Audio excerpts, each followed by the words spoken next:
In today's video, I'm going to review the Artistro Watercolor Paint set, and I'll show you how I painted a stunning princess with it. You can find a link to the palette in the video description, and you get a 10% discount with my promo code. This watercolor palette comes in a beautiful case and some handy goodies, which makes it an excellent travel palette. First, we get a detail brush. I have tested it and it's a pretty good one actually. Many paint sets come with crappy brushes, but this one has a fine tip which is crucial if you want to paint details. It does have a relatively short handle, which I don't prefer, but I guess it had to fit into the case, so they had to go with a shorter brush. Then we get a pencil, which comes in handy if you are traveling and want to do a quick sketch. We have an eraser, a brush pen, and a sponge for effects and corrections. It also comes with a watercolor paper sheet for the swatches. This is such a neat idea, and I love that the palette has this little extra. I always do swatches when I try out new paint sets, so this makes it super easy for me. Then we get another chart for the colors, which I find really neat as well. And that brings us to the slight drawback that this palette has. The colors on the swatch paper have a different order than the colors on the palette. So I had to take the printed color sheet to assign the swatches right. That was a little bit confusing. But the actual colors are very bright and saturated. And the quality is great. The Artistro paints are of student quality, but except for the metallic paints, which were slightly less pigmented, I could see no difference to the paint sets I usually work with. So that's great, and it was lots of fun to fill in the swatches. I also love that we got 48 different colors, and they come in cute tiny pens, which saves space and is really useful if you work on a small desk like me. The palette also comes with metallic and neon paints, and since I always use metallic colors, this is a great feature for me. I personally would have wished for a neon pink tone because I paint lots of pink roses, but that's really just my taste, and luckily the palette comes with so many pink tones that I should have plenty enough to paint roses. Now let's begin with today's motif. I started by mixing a light skin tone with flesh and burnt sienna. Next, I filled in her dress with a light blue tone. After the first layer had dried, I started by adding the prominent shadows of her face. Since the light in the reference photo is very soft and has no distinctive shapes, I exaggerate them by adding bold shades around her nose and the eye sockets. For the lips, I mix permanent red and vermilion. And for her beautiful eyes, I mix lake blue and brilliant green.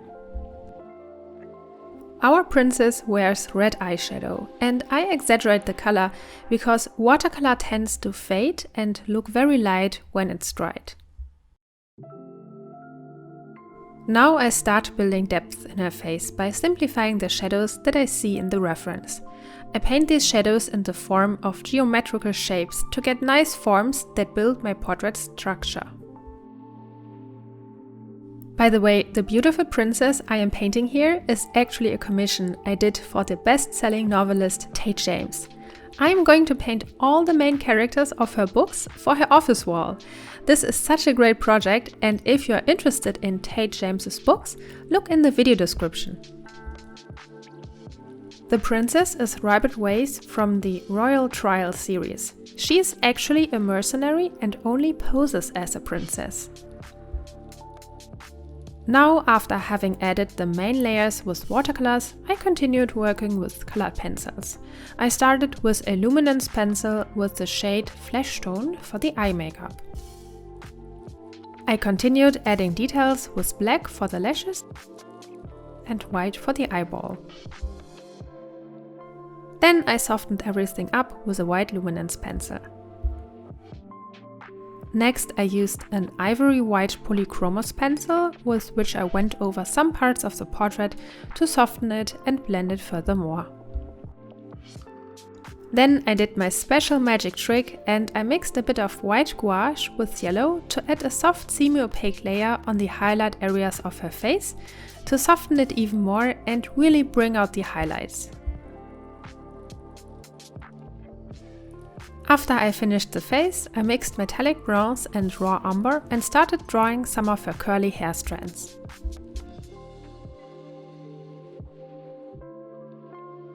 To give the hair more depth, I brought in gouache. I was surprised that I made a lot of use of the grey tone that the Artistro palette comes with. I used the grey shade to dull the bronze and the orange tones down, which I found very useful in my mixing process. It's a bit like a shortcut, and I think that's a feature that this paint set distinguishes from the other paint sets. I finished up the hair by adding white and dark highlights with gouache. Next up, I tackled the crown, and for that I mixed all the metallic paints and raw umber to achieve a couple of different brown shades with which I alternatingly painted in the crown. For the smaller ornamentations, I switched to my detail brush. I mixed a vibrant ultramarine tone to paint her intricately ornated dress and added random patterns that roughly resembles the reference. Whenever I paint ornamentation, I try to simplify the patterns. Then I let everything dry and added my signature splashes on the portrait. I think the abstract effects can connect a painting beautifully when done right.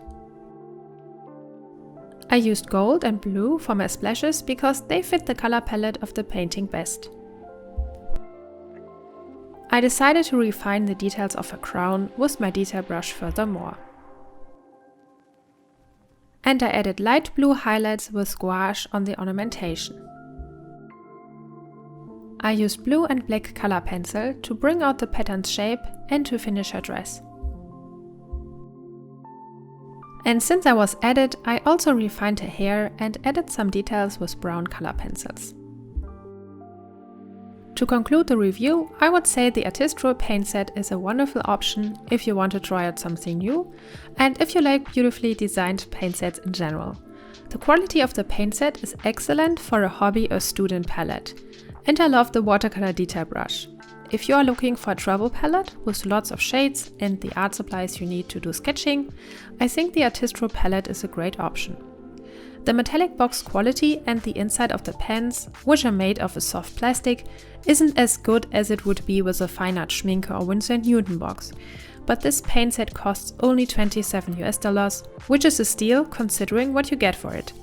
And the manufacturer concentrated on the most important thing, and that is the pigmentation of the paints. So in my opinion, you get a lot for a budget price. And here is the final portrait I did with this paint set. I am super happy with how she turned out and it was so much fun.